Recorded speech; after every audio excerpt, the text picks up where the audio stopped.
Welcome to Let's Talk Global Business, the show in which we look at the economic and business trends connecting the world. I'm Sara Murray, Managing Director International at the Conference Board, the member-led global think tank that delivers trusted insights for what's ahead. Today, we're looking at the results of our recently published US, China and European CEO confidence surveys. In this episode, we will be focusing on China and Europe, for both of which the measure of CEO confidence has dipped into negative territory. To help us better understand the results, I'm welcoming back as my guests today Alfredo Montufar-Helu, leader of the Conference Board's China Centre, and Panitsas Konstantinos, economist at the European Economy, Strategy and Finance Centre and author of the European Report. So, the European confidence has declined globally, but the result is most pronounced in Europe, with the measure falling from 58 from our spring results to 47 in our current results. Dino, what's the reason for this decline and how does it compare with what we're seeing in China? Maybe Dino, if you could start first and then Alfredo, it'd be good to get your take. Thank you, Sarah. So I think it would be nice before delving into the results to remind our listeners how we construct the CEO confidence measure. And we basically ask CEOs three questions to tell us their views about first the current economic outlook, then their views about the short-term economy over the next 6 months, and also the conditions of the industry in which they operate. So basically, what drove this decline is that CEOs this time are particularly pessimistic about both current economic conditions and the short term economic outlook compared to 6 months ago. Now, there are plenty of data that can explain the decline in their sentiment. If I could briefly explain. So, for instance, we've seen that in Europe, at least, the manufacturing downturn continues at full swing. We keep seeing that consumer confidence is losing momentum. And what this means is that domestic demand will remain weak. At the same time, the export outlook is fragile. And let's not forget that anemic growth in Europe's two biggest economies, that is France and Germany, all those things basically paint a somewhat bleak outlook for the euro area. And this is also, projected on our euro area forecasts for 2025. So now the conference board, we expect growth to be a little bit below 1% for next year. And this is a rate significantly lower than the region's long-term pre-pandemic trend of 1.3, 1.4%. Alfredo, what about China and how it compares? Well, as you said, confidence in China has also deteriorated. For the first time since China exited zero COVID in the late of 2022, confidence fell below the 50-point mark to a score of 49. So this is concerning, but it's also reflective of the conditions that companies in China are operating in.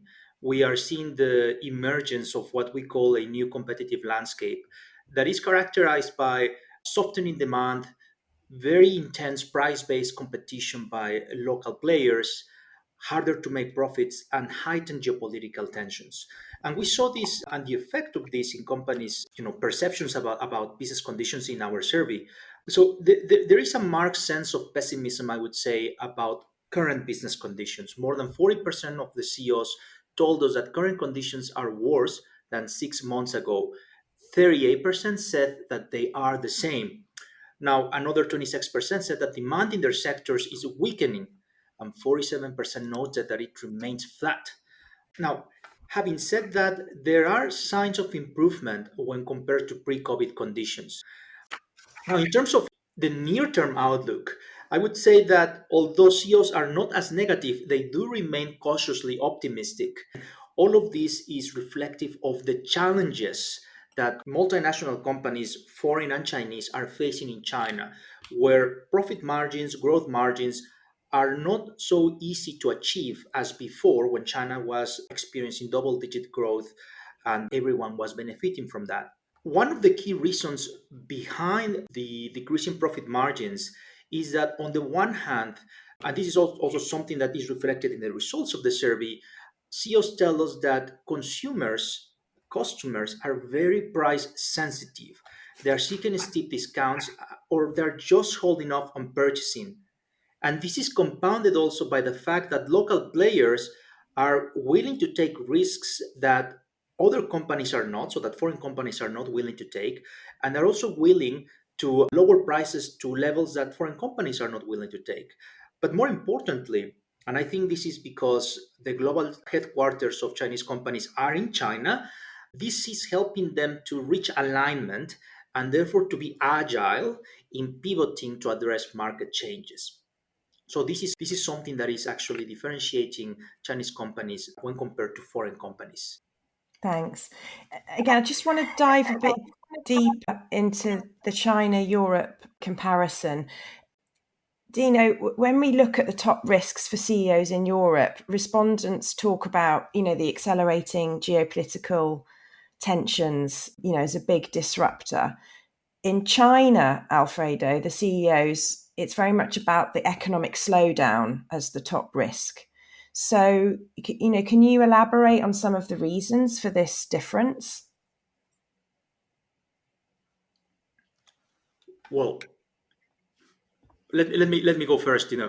So in terms of the economic slowdown in China, we have more than 70% of CEOs telling us that that's the top risk for Yeah, business, right? yeah. About 75, 70%, 76%. So that's very huge, right? And the reason is that the Chinese economy is just facing significant economic headwinds. And I mentioned a little bit of them, but just to retell the story, demand is softening because confidence is very weak. Confidence has remained on the negative. And I mean, consumer confidence has remained on the negative for over more than 2 years. More than 2 years. And the other thing that has happened is that we are seeing increasing deflationary pressures, in part because consumers, of course, are not spending money, but also in part because the government is driving growth through stimulus driven investment on the supply side. And this is generating overcapacity, therefore pushing prices down.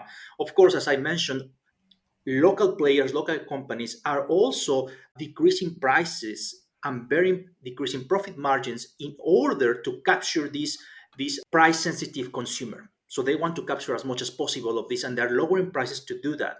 So all of this is adding to the deflationary pressures. So we are in a situation where, although the Chinese economy in terms of size will be larger than 18 trillion US dollar by the end of this year, and although the Chinese economy is growing by 5%, 4.8, 4.5 according to different estimates. Well, that is actually, although it's not as big as before, 4.5 of 18 trillion is quite a lot. Despite that, despite those robust growth numbers, it just doesn't feel like an economy that is growing by that much, right? Another key concern and another key downside risk for China, of course, is the state of the property market. Property market right now is in a downturn. It used to contribute 30% of growth to China's economy. It used to represent about 70% of wealth of Chinese households, and also deliver upwards of 30% of local government revenue, right? That's not the case anymore. Basically, according to some estimates, the loss on wealth from 2020, when the property downturn started, until now, is close to 18 trillion US dollars, which is, by the way, the same size of the Chinese economy. 18 trillion loss in wealth. And of course, if that's what's happening, no surprising that confidence is very down. Indeed. And of course, this is reflected in lower profits for companies, right? And then the question is, what needs to happen to generate a turnaround in this situation? Now, the government is pushing forward various stimulus measures, and since September this year, it has intensified fiscal stimulus and monetary stimulus.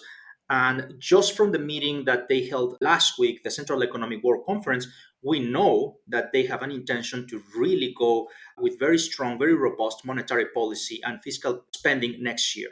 Now, this is having already a positive effect on retail sales and housing sales. So we expect that this will continue next year.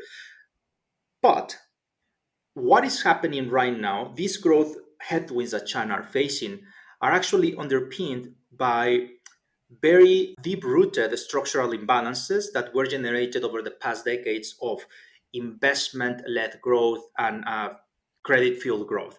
So these imbalances are actually what are dragging down confidence. And so for consumption to recover, there needs to be a recovery in confidence. And for confidence to recover, those structural imbalances need to be addressed. So basically, what needs to be done, and this is the key question, right? What needs to be done to reduce people's need for precautionary savings? Or as they say here in China, to stop people from saving for a rainy day. And so we're talking about measures such as strengthening the social safety net, improving the financial sustainability of the pension system, increasing the opportunity for social mobility, which, by the way, requires a thriving private sector. And therefore, when you're talking about a thriving private sector, you got to ask yourself, what are you going to do to level the playing field between private owned enterprises and state owned enterprises? What are you going to do to improve financial access of these small and medium enterprises? So there are many things that need to be done in terms of structural reforms for this situation to actually change. The problem is that this takes time. So we are not about to see a very substantive change next year.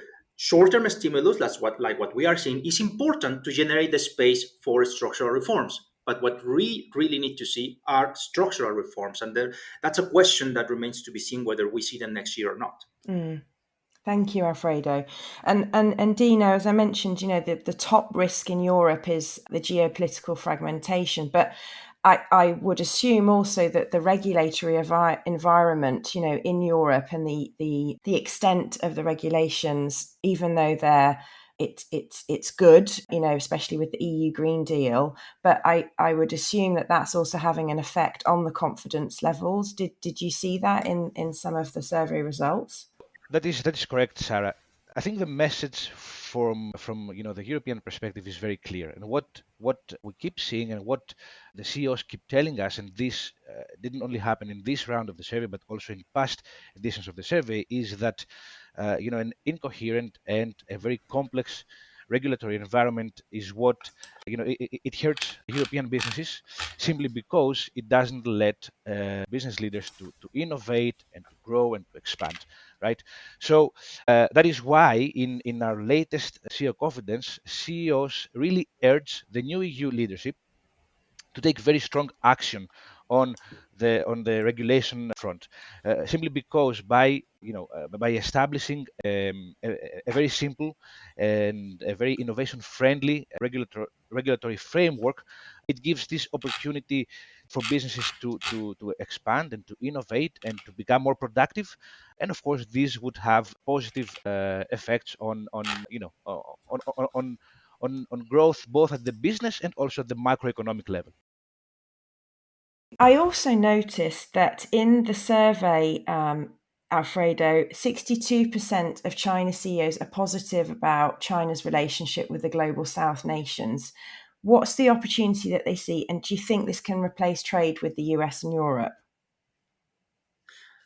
That is a very interesting question, because this is for the first time in our survey that we include Global South as one of the options in that question that asks about perceptions of relationships, first between China and the US, then between China and the European Union. So adding Global South was a decision that we made because over the past couple of years, we have been seeing that tensions between China and the West have increased. And of course, that leads to impact on the business landscape, because we are seeing companies at the risk of being caught in the crossfire of tit for tat, policy moves and regulations. And I think that if you look at the headlines, there are already a number of companies that are suffering from that. At the same time, we've seen China implement a foreign policy strategy that it's aimed at building goodwill with global South nations, right? And so we've seen what China has done, for example, in regions where we are seeing military conflicts, such as in the Middle East, right, where thanks to China there was the improved diplomatic relations between countries that up until some point were not in good terms, right, like Saudi Arabia and Iran, and of course the factions of Hamas, different factions of Hamas, right? So they've been playing that role of building an image of a country that can be a broker of peace agreements, right? So with that context, it is not surprising then that CEOs think, and their view is that relationships with the global South are going to increase and are going to improve. Now, In terms of the business opportunities that this generate, it's also very interesting, right? Because what we've seen over the past, I would say, decade is a rising, let's put it this way, increasing investments from Chinese companies into emerging markets, be it Africa, Latin America, Asia, and Central Asia, right? Part of that happened as, in terms of infrastructure investment to secure resources such as mining, and part of that was tied to the Belt and Road Initiative. But really, this started years before the development of this Belt and Road Initiative, really.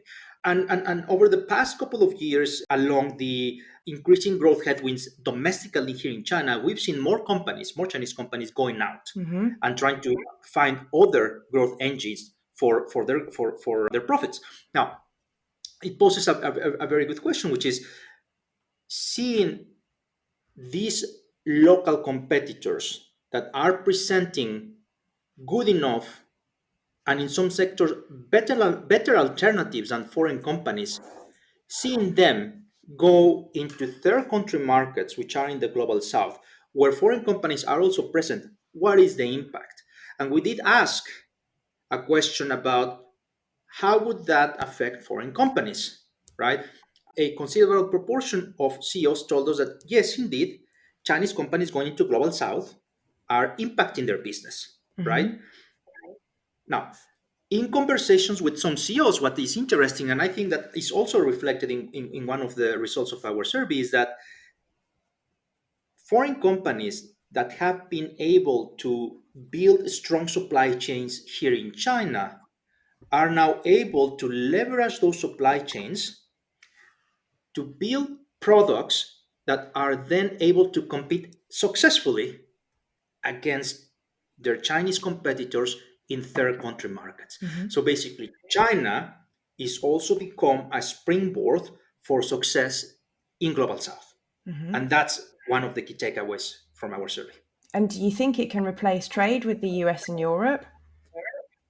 So in terms of replacing trade with the US and Europe, I honestly don't think so for several reasons. But one of them is that, for example, in terms of trade with US, right, and there are heightened expectations that come 20th of January and over the next 4 years there will be increased tariffs on Chinese goods, right, whether they're manufactured by Chinese companies or by foreign companies. Now, we have to think about what types of goods are exported to the US. Are they high quality value added, or are they middle quality, middle value, or low quality, low value? The likelihood that they are high quality, high value is actually very high. And the demand for such type of products in some of the markets in global south is not that high. So basically what I'm trying to say is that it's going to be very hard to find a replacement of US demand for those products in other markets. And we can draw the same analogy with the European Union. So it will be hard, right? If we suddenly have, like, for example, no trade with these developed economies, it will be hard. Thank you, Alfredo. So just to summarize from how far we've got so far into the conversation, confidence down, both regions. There's a lot of pessimism about the current, the short-term outlook, particularly in Europe. Growth is sluggish. For Europe, competitiveness is a real issue. That's something that's very much on the top of their minds. In China, again, it's down, but China still remains an important market. But the top risk is, what's going on within the economy. It's not going to improve overnight, but longer term, a bit more optimism around prospects in China. But again, no quick and easy fix in either region. We saw the first half of the year results. We're seeing, again, in these results, 85% of CEOs in Europe are asking for a simpler, a more innovation-friendly regulatory framework. That's going to really motivate them to invest more in Europe. And we also know that there was a recent report on the future of European competitiveness. This was about a competitive strategy for Europe by Mario Draghi. We've had lots of elections in the meantime. How do you think this key issue for CEOs, is going to be addressed? first and foremost, and what is very clear is that um, regulation should be designed to facilitate market entry. This is particularly true for small and medium-sized enterprises here in Europe. This is also a great opportunity for, a friendlier regulation is a good opportunity for them to also innovate more and invest more. And at the same time, we also have to focus on regulation that promotes growth. And of course, this applies to all range of companies in terms of size, at least. This is what I mean. Hmm. Now, two more things that I'd like to highlight, and which I particularly distinguished from the Draghi report, is the first one, the fact that to ease the regulatory framework, policymakers, EU policymakers, do not have to change the entire treaty from day one. All they have to do is just take incremental steps, do small changes, so that basically they can simplify the laws and they can simplify the framework that will eventually help businesses to invest more and expand and so on. And the second thing, which is my personal favorite, is that the EU must apply what is called it must apply more the subsidiarity principle. So basically, what this means is that the EU does not have to overcomplicate laws and regulations that are well defined within, national borders, that are well established within national borders. And assuming those two or three things are implemented over the next years, this would create the right conditions for CEOs, as also is shown in our survey, to bring back investments to Europe, to operate more in Europe, to expand in Europe. And I think it's also important to highlight that, key question to our latest edition was for CEOs to tell us their view about, the competitiveness report that was authored and written by Mario Draghi and his team. And a whooping close to 90% of CEOs said that if those guidelines are implemented Hmm. fully over the next 5 years, this would be a great incentive for basically Europe to regain its competitiveness and for business leaders to continue operating in the region and expand further their business here. So the reason that we see no changes in plans to scale back investments abroad is because they want to see the changes first in Europe. When they see the changes, that will increase confidence, and then there'll be more investment within the region. I think that is correct. We're talking about European multinational companies, right? Mm. So they have it in good faith, and I assume it's in their interest to continue investing in Europe. After all, the European economy is an economy with a very broad consumer base. For instance, we are first when it comes to renewables, so they recognize all these efforts that we have started doing and implementing so that we can reignite competitiveness. But to make this happen and to make this a reality, even more concrete steps, particularly on the policy front, are needed. And basically, Mm. this is what is highlighted in our report this time. Mm. I thought interesting that about a third of CEOs talked about military conflicts within the top three risk factors, impeding their business. How does this compare with the results of the spring findings in terms of Europe's preparedness for defence? Yes, I think that this result makes a lot of sense, right?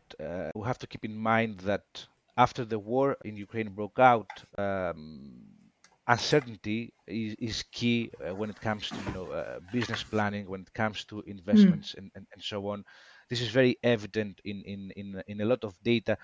Mm, and I think if we tie this with the results we had from 6 months ago, we saw that close to 70%, if not wrong, of CEOs in our spring edition of the survey had said that Europe is not yet prepared Mm. to defend itself in the event of a military conflict.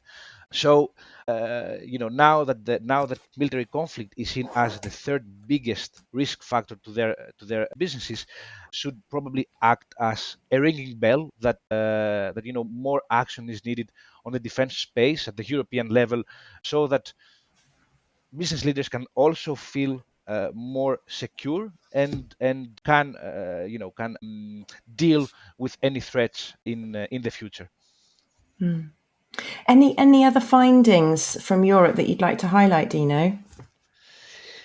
Well, I think we've spent a great deal of time discussing about regulation until now, Sarah. But to me, another very interesting finding from the latest edition of the survey is that when we asked CEOs to tell us what other actions the new EU leadership should take to revamp Europe's competitiveness, I think the second, right after regulation, the second most popular option was to accelerate the completion of the single market, so that this can also help companies to scale up and grow within Europe. And this for me is something we should definitely highlight in this podcast. Single market, which simply is the free movement of people and goods and capital and services within Europe, is seen by CEOs as a key vehicle in for their business growth and for reigniting the region's competitiveness. So again, strong action is needed not only on the regulation front, but on improving and further completing the single market. And this comes from more than 60% of CEOs that responded in our survey in this round. Thank you. Really helpful, Dino. Let's turn to China, Alfredo. We ask CEOs what they think about the longer term prospects 5 years from now. You intimated that they're more optimistic than current conditions. Can you talk a bit about the results and what they'd need to see? Yeah, thank you, Sarah. So, as I said before, the view of CEOs of the long term outlook for China actually has become more positive when compared to the results of our previous survey 6 months ago. 65% of CEOs expect Chinese demand to be at least above the global average, and 32 expect it to be on par with other major markets 5 years from now.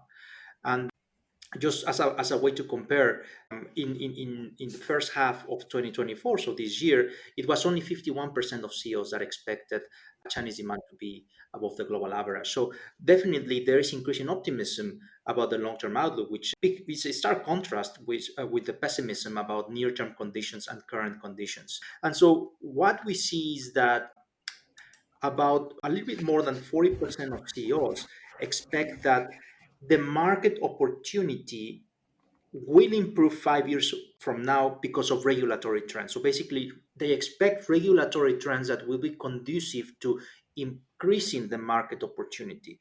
And what that tells us is that given the economic headwinds that China is facing right now, there is an expectation then that the government will respond at some point with more liberalization.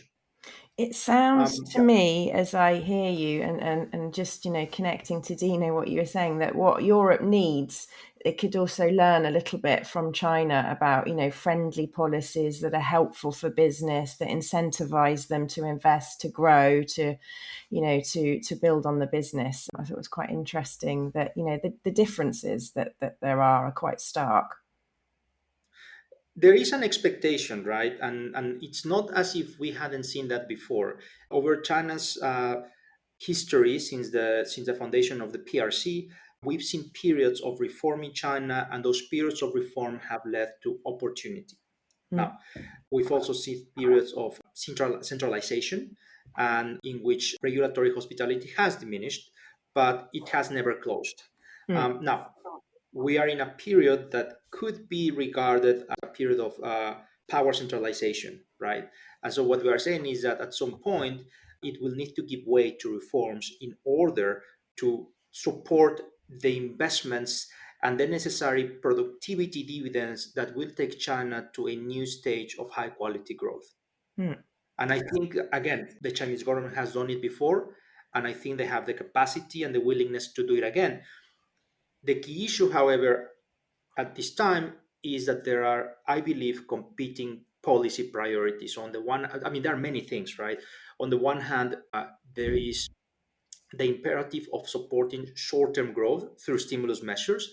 There is the recognition, and this is very present, for example, in the readout of the Central Economic World Conference that just happened last week. So there is a recognition of the need of reform. So short-term stimulus plus reform. Generally, for any economy in the world, balancing short-term growth, the implementation of reforms is very hard to achieve. But in addition to that, China also has to contend with very adverse geopolitical conditions, right? So there is also a priority to build national strength and national security in the face of those geopolitical tensions, leading therefore to a prioritization of the building of technological self-reliance, for example, which means then that the allocation of resources is just being focused a little bit more on that and less on the reforms that would unblock the potential of domestic consumption. Thank you. Thank you. I'm conscious of the time, so as we wrap up this discussion, let me ask you both one final question. What's the key takeaway from this report for CEOs in Europe and China? Dino, do you want to start? Sure. For Europe, I think the message should be very clear. The region needs horizontal structural reforms. Otherwise, the likelihood of, falling into a very, very long period of low growth increases exponentially. In fact, Sarah, we very recently published our long-term forecasts for the euro area economy, and what we saw is that if we don't make these reforms that will help, as we said, with regulation, reforms on attracting more talent from abroad, reforms on helping leaders to invest more and to innovate more and things like that, then the region could very well slow down significantly and grow by as low as 0.8% for the next 15 years. But let me close on a positive side and say that if all those reforms are implemented in the future, then we could very well achieve growth rates as high as above 2%. So structural reforms, horizontal structural reforms to help reignite Europe's growth would be my key message from this round's confidence survey. Thank you, Dino. And Alfredo? Thank you, Sarah. So the key message from this confidence survey is clear to me is that despite increasing pessimism about business conditions now and business conditions 6 months ahead, there is still optimism about what China can deliver currently, actually, when compared to other regions. As I said, over 50% of CEOs see profits in China at higher levels than other regions now. So China is still a market of potential. More importantly, long term, 5 years from now, there is also an expectation that China will continue delivering on that potential.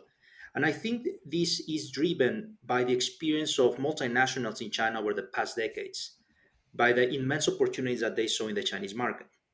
Having said that, in order for that potential to be realized, there is a need, I mean, in a similar way as in Europe, there is a need for structural reforms, for the right policies that can drive those reforms, and for change that can lead to a better market driven economy with efficient allocation of resources. So I think that CEOs are optimistic that those reforms will happen. And I think that, and this is something that I don't see in the confidence, of course, that the government itself understands the importance of those reforms, right? Having said that, the challenge that they are facing currently is uh, is really, really, really significant, right? Given the size of the economy, we're talking about a country of 1.4 billion people facing several challenges, and they are trying to actually find a way to generate that growth and that productivity that will lead them to a new stage of high quality growth.